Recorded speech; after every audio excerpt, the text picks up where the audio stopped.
أعوذ بالله السميع العليم من الشيطان الرجيم. بسم الله الرحمن الرحيم.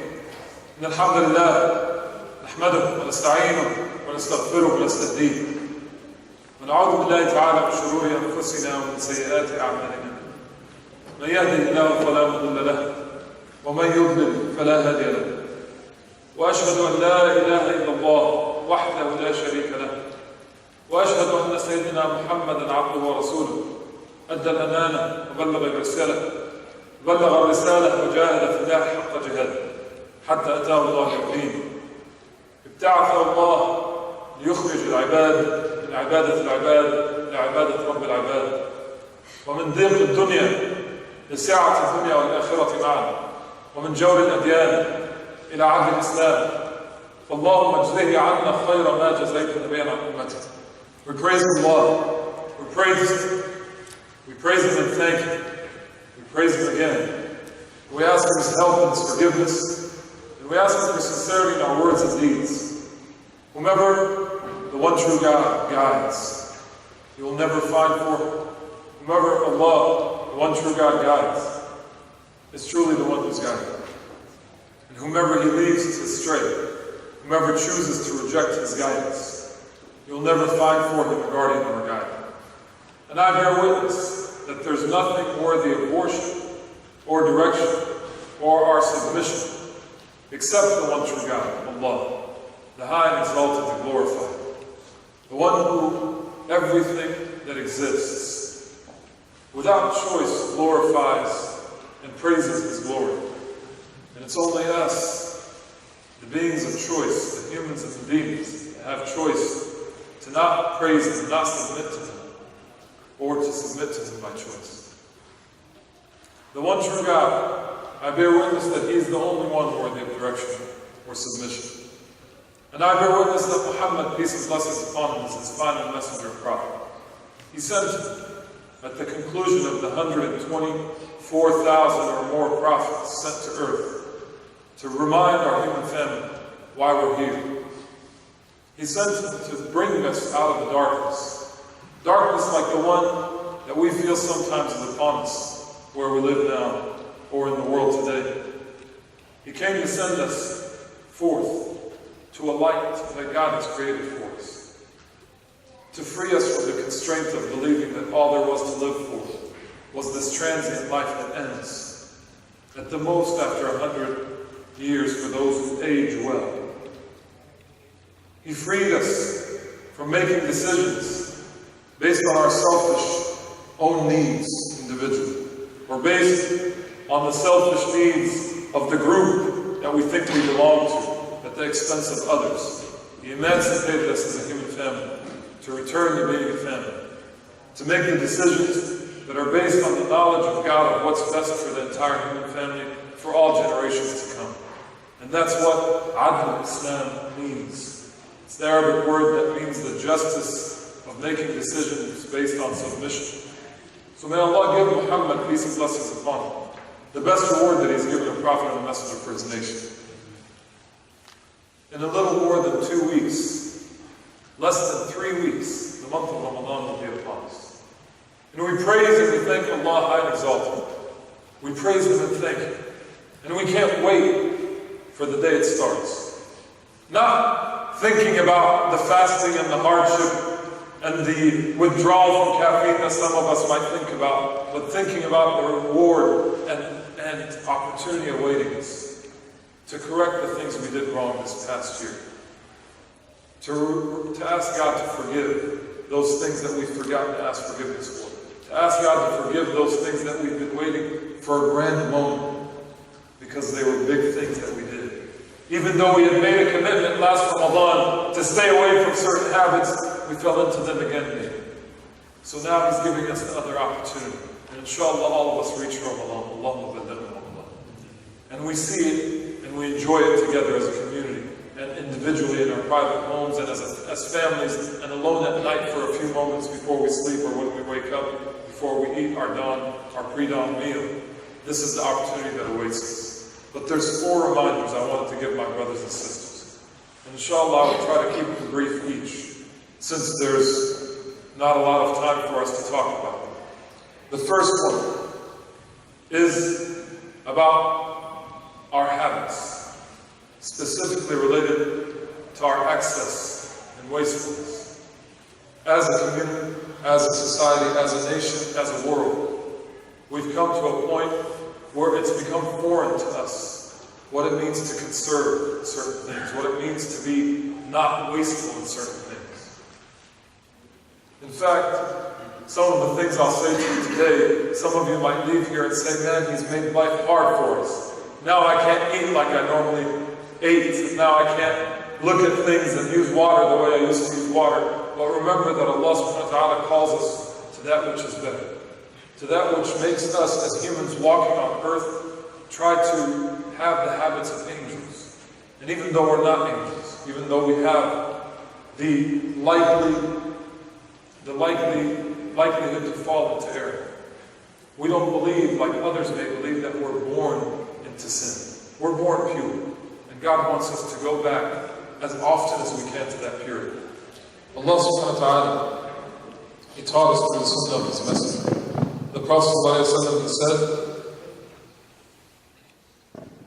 he was walking by Sa'd ibn Abi Waqqas one time. And Sa'd ibn Abi Waqqas was making wudu. He was making ablution for prayer, washing up with water. And the Prophet ﷺ says to him, "O Sa'd, what is this wastefulness? What is this wastefulness?" And Sa'd looks at the Prophet ﷺ and he says, "Is there wastefulness in wudu?" And he says, "By God, Sa'd, there's wastefulness in wudu even if you're making wudu from a running river." Because sometimes we think to ourselves, well, we have plenty of water here in Indiana. We're not in California. There's no problem. We're not in a desert country where they have to go miles to get water for the village. We're fine. Why should I not turn the water all the way up? Why should I not take the 40-minute showers that I need to take in the morning to feel good about myself? Especially if I'm a teenager and that's how I feel good about the day. Well, the Prophet ﷺ, he saw the water that Sa'd was using. And because he was doing different than what the Prophet ﷺ did, the Prophet ﷺ would make wudu with the equivalent of half a vessel of water, about 6 to 8 ounces of water, his wudu. The first time when I was a young man, I heard this. I was shocked. I said, how can he make wudu with that much water? Well, the men who taught me to make wudu, they would let the water run and they would show me that the water is running on their arms and they would go like this 50 times. Not 50 times in terms of the number of times, but they consider this once, and the whole time the water is running. But our beloved Sallallahu, he would get his hand wet with the water, and he would run it on his arm, and make sure that every part is wet with that same amount of water. And he would start at the top of his hand and let it go down to his elbow. We're not going to go into the details of wudu, but with 3 drops, he would get his entire arm wet. So that with a half a cup of water, his entire wudu was complete. And then when he saw someone doing other than this, he said in another hadith, he said, wudu is like this, and he showed them 3 in every part. And then he said, whoever goes more than this is, he said 3 words. He said that it's tughyan, that it's injustice, transgression, and oppression. وَظُلْمٌ. Whoever uses water more than the necessary need for something as wonderful as washing up from prayer is committing oppression, is committing transgression, and is committing injustice. Now I want you to think for a moment about the food during Ramadan. When we make the amount of food that we make and we throw it away. I want you to think for a moment about the plastic bottles. And I'm not going to stand here and tell you whether the inconvenient truth of Al Gore was correct, or whether the people on the other side of the political spectrum are the ones who are correct. What is really happening with global warming? It doesn't matter. What matters is what our beloved Sallallahu taught us and what God told us in the Quran. Allah subhanahu wa ta'ala, He says, ظَهَرَ الْفَسَادُ فِي الْبَرِّ وَالْبَحْرِ بِمَا كَسَبَتْ أَيْدِي النَّاسِ.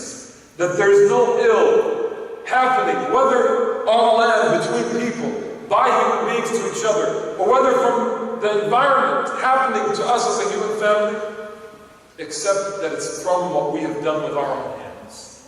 So if you doubt that the things happening that may not be beneficial to us by the environment, by weather, by storms, if you doubt that we have a hand in that, then you don't understand this ayah of the Quran. Or when our beloved Sallallahu Alaihi Wasallam, he says in the Sahih Hadith, which is narrated by several sources, he says, ما أنزل الله داء إلا قد أنزل له شفاء علمه من علمه وجهله من جهله. Allah subhanahu wa ta'ala did not allow there to be an ill on earth, except that He allowed there to be the cure for it. And we've talked about this hadith. But the conclusion of the hadith is it's been discovered, and the knowledge of that cure has been allowed for some, and the ignorance of the cure has been there for some. And today there's many ills that we're facing as a human family. And some of them, all of us, are ignorant to. But what we know is that these small things, how much water I use during wudu, whether I turn the faucet off or on, whether I use plastic bottles when I don't need to, whether I drink and eat more than I need to, which we'll talk about in a minute, that those things, even though I don't see what they do to society, even though I don't see myself what they do to the world, if our beloved Sallallahu taught us not to do them, they have an impact. Even if they don't impact me personally, even if they don't impact my family or my community that I can see, I know it impacts the world. And so as a believer, I change that behavior. And Ramadan is the month, of course, of remembering those who need and those who are poor. Of course, it's the month of charity and of depriving our senses so that our spiritual self can be enhanced. It's also the month of recognizing our role in the harmony of this world, or the lack of it. It's us recognizing that this world, Allah subhanahu wa ta'ala made it, سَخَّرَهَا لَكُمْ. Allah subhanahu wa ta'ala made it at the request, at the disposal of the human family, to decide how they're going to make it work, to decide what havoc they will wreak on it, or what benefit they will make for people on it. This world is in the command of the human family. And there's a group from the human family God chose to guide them to how to improve the lives of people, how to make the life in society, in families, how to make things build up to a better place. And He gave that to those who follow His message. And when the message was forgotten on earth, He sent prophets and messengers to remind them. And then He concluded it with Muhammad sallallahu alaihi wasallam, so He can give us the habits that the simplest of people can follow. If they don't understand all the grand scientific facts of what impacts storms and global warming, if they don't understand all the reasons why California is in a drought when Indiana is not, then all they need to worry about is their habits. And they understand that their habits impact the world. And that God will reward you when you make the intention that I'm doing this because I care what happens in the world and I'm following the Sunnah of Muhammad sallallahu alaihi wasallam. Allah will reward you for the benefit to the world, even if you don't see it yourself in your lifetime. Because you care about being a member of the group of the human family, working to improve, not working to just stand by idly, not working to just follow whatever the world is doing at the time, regardless of the guidance of God. You stand firm, even if you stand alone in a community, even if you're the only one. Everybody else doesn't care how much food is wasted, and you're the only one who cares. Our beloved Sallallahu Alaihi Wasallam, when it came to eating and drinking, when we're talking about food, he says, مَا مَلَأَ آدَمِيٌّ وِعَاءٍ شَرٌّ مِّن بَطْنِهِ بِحَسْبِ ابْنِ آدَمَ أُكُلَاتٍ يَقْمِنَّ صُلْبًا فَإِنْ كَانَ لَا مَحَالًا فَثُلُثًا لِطَعَامِهِ وَثُلُثًا لِشَرَابِهِ وَثُلُثًا لِنَفْسِهِ. The Prophet Sallallahu Alaihi Wasallam, he said, there is not a worse vessel. There is no vessel that the son of Adam can fill worse than his stomach. It's enough, he says, for the child of Adam to eat morsels to maintain his strength. And if he has to, meaning if he has to eat more than the morsels to maintain his strength, then let him eat no more than a third of food, of a stomach, a third's worth of food, a third's worth for drink, and a third empty for breathing. And this is the most a human should eat. We are spending an enormous amount on healthcare in nation. And I'm not trying to take away wealth from our beloved brothers who have made their careers in helping improve the health of people. But imagine the benefit that will happen to our society's health if a core group comes and instead of trying to find the next fad diet, just resolving to follow this command of our beloved Sallallahu. Eating morsels of food every time you're hungry, eating morsels of food to maintain your strength. There's nothing that trains us more than the month of Ramadan to be able to do this. But the last month of the year that we do this in is the month of Ramadan. As soon as we break the fast, we see that the generosity with each other is to present food. And if someone takes one plate, oh come on, you don't like the food? Take two, take 3 plates. Our beloved Sallallahu says, Al-Mu'min ya'kulu min Al-Mu'min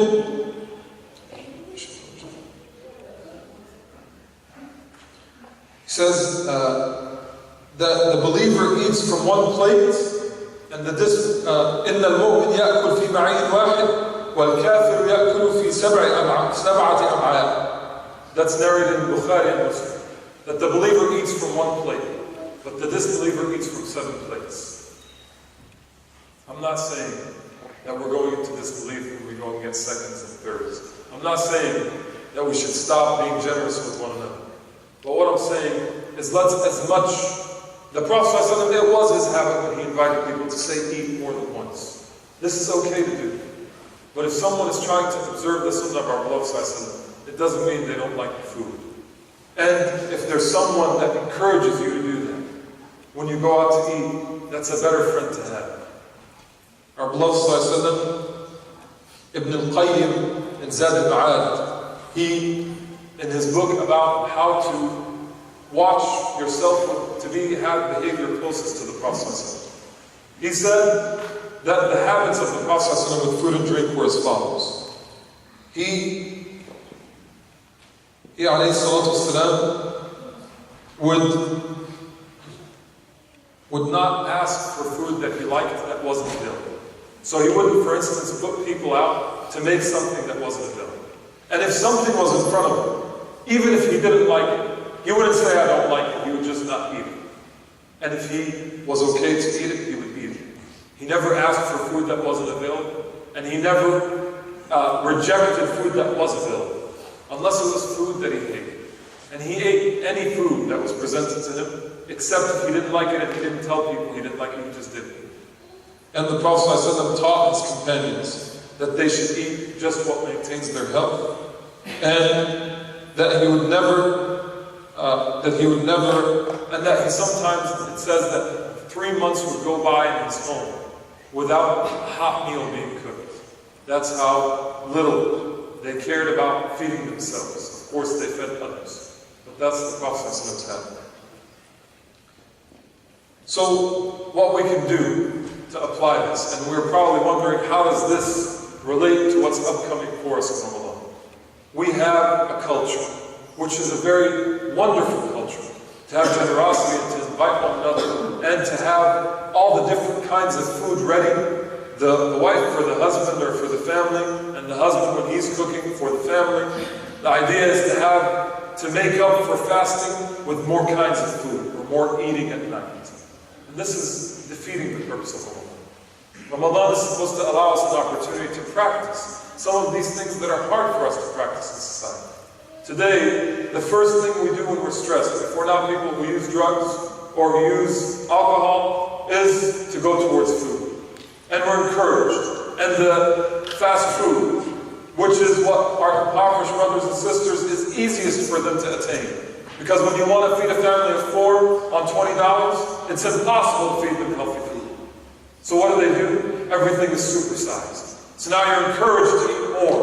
Because you know that you're hungry, and you know you can. The fast food companies know that if someone is eating there, and it's not something that they often get, they eat more in that meal. Ibn Umar one time, a man who was not able, he was needy, came into his home. And the man, I guess, thought that he would eat more so that he would be less in need later. But that doesn't happen. You don't eat more one meal and get less hungry later. All that happens is that it goes towards this benefit, hurting your health. and towards making you lazy for a few more hours. And we all know this because we've all been into it. Ramadan is teaching us how we don't allow ourselves to let this habit take us over. And it's just another example of overconsumption. Food and drink, it sounds like something that's not a social ill that we should be talking about. Hey, if we pray well, why are you making something halal, something that's important to us? But the reality is, when we take it to the level of wastefulness, when we don't watch for these habits that our beloved Sallallahu taught us, it makes us desensitized to other wastefulness that goes on. And it makes us not have the health and the proactive ability and our youthfulness. For those who are young among us, our youthfulness is deteriorating when we eat too much and you get lazy. And then to relax after a big meal, you watch TV. And then you get used to watching TV, you get used to doing less. This is the habit that we have. And this is the halal things, let alone if you get used to indulging your senses and you start indulging in the haram things. Allah subhanahu wa ta'ala gave us these habits to make us have the utmost form of the human that we can present our people.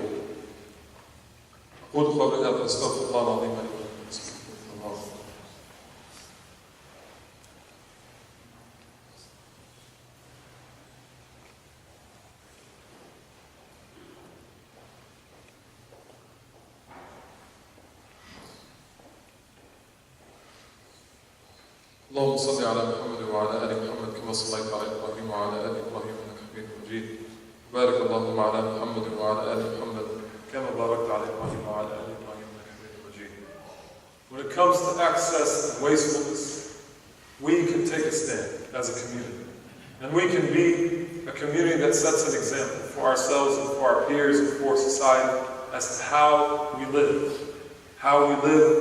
in a much more conservative way, while at the same time enjoying those things that are permissible. Never is the things that are permissible supposed to be forbidden. You shouldn't be feeling guilty when you eat and drink. You shouldn't be feeling guilty when you're generous with one another. But if we observe these habits and bring them into our lives, we'll have an opportunity to get closer to the Prophet in our example and our impact on society. And then comes the next reminder that I want to give, especially my beloved young brothers and sisters. Summer is upon us. And Allah willed that the month of Ramadan is in its totality during the summer now for our brothers and sisters. So you have an opportunity. You have an opportunity in your mind, of course, and in everyone's mind as soon as school is over. The opportunity is to not have to worry about all the responsibility that you're having during the year. It's much nicer to wake up when you want and to turn on whatever video you want to watch, to turn on whatever is on TV, to chat it up as long as you possibly have the opportunity to, until your fingers get tired, and then you take a break, and then you go back to it, and you see what everybody's posted during the 5 minutes that you're away. That's a possibility. That is less stressful than school. But what I want to do is remind for something that might be better, and you might find more fulfilling by the end of the summer. Allah subhanahu wa ta'ala willed that Ramadan is during the summer. So you can just fast. That's one way to do it. It's just to fast and to feel good and to come, pray the 4 rak'ahs so that your parents see that you're praying the 4 rak'ahs, and then you're able to lounge around and relax and connect with one another. And those are the young men and women who come to the masjid, let alone young men and women who don't. But let's band together. Why doesn't a group of brothers and sisters come together and start to figure out how can we change the trends that are taking us and our peers away from God? And don't put your head in the sand and don't pretend like those trends are not impacting you. All of you know that even if some of you have been able to stay away from them, others of your peers that you care about have not been able to stay away from them. So let's make it a point this summer to try to do something different. That young men and young women will come together and put together their minds, their creativity, and their energy, seeking Allah subhanahu wa ta'ala's knowledge, number one, with a very simple, very easy to digest curriculum of learning the Quran and of learning the Sunnah of the Prophet ﷺ, and learning the issues that matter to God that we change in our society. And then specifically start looking at what is the top or the two top issues that when we go back to school, whether it's high school or college, are going to be a problem for us to stay away from, or a problem to keep our friends away from? And what if we spend the time looking at things that we can do creatively that would be fun for everyone to do, but at the same time, take people away from the negative trends that are available to them? This is something that I think a group is going to decide to do. And a group is not going to decide to do. They're going to wait and see if someone else does it. And maybe half the summer will go by, and some people will just be watching and doing their same old patterns. But Allah subhanahu wa ta'ala, He says in Surah Al-Waqi'ah, وَالسَّابِقُونَ السَّابِقُونَ أُولَٰئِكَ الْمُقَرَّبُونَ, that those who race forth to be first, to do good, are those who will be first into paradise. So I want to see the young man and the young woman who stand up right now, after this khutbah, make a repentance to God for anything that you've made as a decision that you're not proud of. And then say, I'm going to be the first. I'm going to race forth and try to make this happen. And the second thing is to remember that in that same surah, Allah subhanahu wa ta'ala says about the other group, the third group, Ashab al-Shimal. He says about Ashab al-Shimal, those of the left hand, given their record in the left hand, fi samumin wa hamim, in scalding water, and a scalding heat. وَظِلٍّ مِّن يَحْمُومٍ, and the only shade they have is a black smoke. لَا بَارِدٍ وَلَا كَرِيمٍ, may God save us from it. It's neither cold or cool to it, nor is there any pleasure at all in it. And then he says the description, the first description of Ashab al-Shimal, كَإِنَّهُمْ كَانُوا قَبْلَ ذَلِكَ مُتْرَفِينَ, that before their resurrection, they were just enjoying every leisure they could. These are Ashab al-Shimal. May Allah protect us from being. God doesn't prevent us from having leisure in our lives. He doesn't prevent us from watching TV every once in a while, as long as there's nothing forbidden that we're seeing. He doesn't prevent us from enjoying things that are positive to listen to.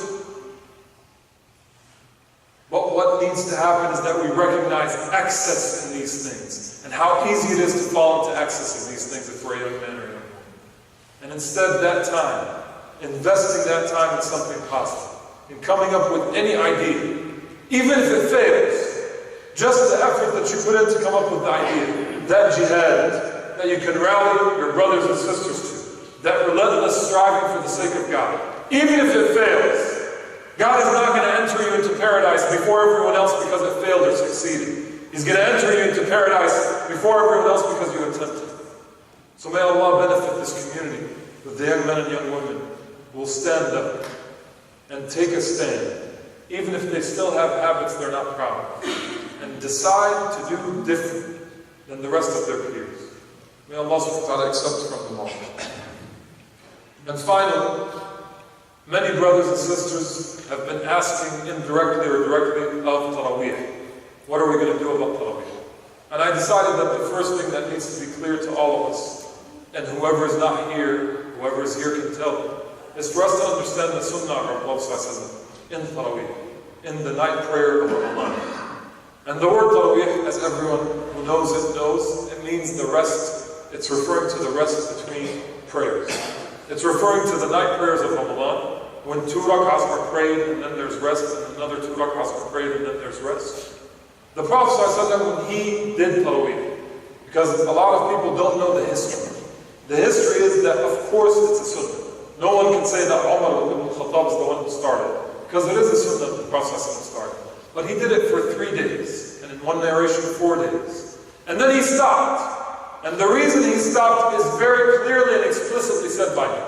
He said, I stopped so that it would not become obligatory upon you. Because the fear while he was alive, while he was receiving revelation, was that if he did something and it became the norm of his community, perhaps God would reveal, or Gabriel would come to him and say, this is something everyone should do every single year in the world. So God gave a license that it doesn't have to be done. In order, meaning if you don't do it, you're not sinning. But it is a very highly commendable tradition of the Prophet and his companions. After he passed away, Umar ibn Khattab, may God be pleased with him, revived it. And when he revived it by telling Tamim al-Dari, some of those governors in the places that they were governing away from Medina, to pray 11 rak'ahs. Meaning 8, 2, 2, 2, 2, and then another 2 and another 1. The Prophet, in his description of Qiyam, he says, when someone asked him, he said, pray 2, and then 2, and then 2 as many times as you can, or pray it until you see the sun coming, meaning the dawn, and then pray 1 to make it an odd number. So Taraweeh, the Prophet did not say pray 8 to the man that asked. He didn't say pray 20 to the man that asked. He said pray in multiples of 2, and then pray 1 at the end of the night. So that's what we do. The sunnah of the Prophet is that Aisha radiallahu anha, there's a hadith where he prayed 8. There's tradition of the companions where they prayed more than 11. Umar ibn Khattab had said 11 or 13. And the majority of companions prayed 11 or 13. But none of them judged each other if they prayed less than 11 or if they prayed more than 13. It was considered just the same Taraweeh, Qiyam al-Layl. So there is no judging that it has to be 20 because where I came from they pray 20, or it has to be 8 because where I came from they pray 8. What has to happen in Taraweeh, what is obligatory upon the leadership that's deciding what it will look like and upon the community, is that number one, the leadership should not make it a hardship upon the people and should be aware of the cultural context of the people. If, for instance, it's in a land where if it's only an hour, people will spend another 3 hours staying awake doing nonsense in the streets, then it's better to make it longer. If making it an hour and a half in a cultural context will make people going to work the next day hate that they went to Taraweeh the day before, then it's better to make it shorter. So the cultural context is what's most critical, and the unity of the people is what's upon the community. So for someone to say, well, because I'm used to it being prayed a certain way, I'm going to split apart from the community and pray it that way, that defeats the purpose of Taraweeh. It's better for us to come together as one community, on the heart of one man and one woman, as if we're one body, and pray 2 rak'ah, than to worry about how many rak'ah my ancestors prayed, and to have to split each other apart. That said, we still don't judge each other. Whoever decides to do what they feel will bring them closer to Allah in Ramadan, we still don't judge each other. So let not these words cause someone to go to someone who decides to still do something that's different than what I'm recommending, and say, you're not following, you're not unifying the community. Let's not judge each other. Whoever does that is the one who's causing splitting in the community. Let every man and woman reconcile their own selves, reconcile what's best for their family, to bring this community together.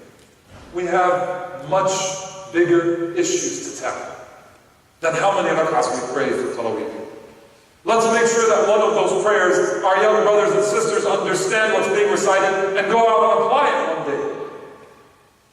Let's make sure that we understand when our beloved ﷺ is being attacked, that the doubt that we have in our mind about him is clarified for us from his seerah. Let's make sure that the Quran that collects dust on our shelves, if we pick it up in Ramadan, that we continue to have it with at least one ayah after Ramadan. The Lord of Ramadan is the Lord of after Ramadan. But we take the nafahat of Allah, we take the opening doors of Allah during Ramadan, but we don't reject and changing our behaviors after. This is what our beloved ﷺ taught us. And I ask God for any errors that I've made, that He forgive me.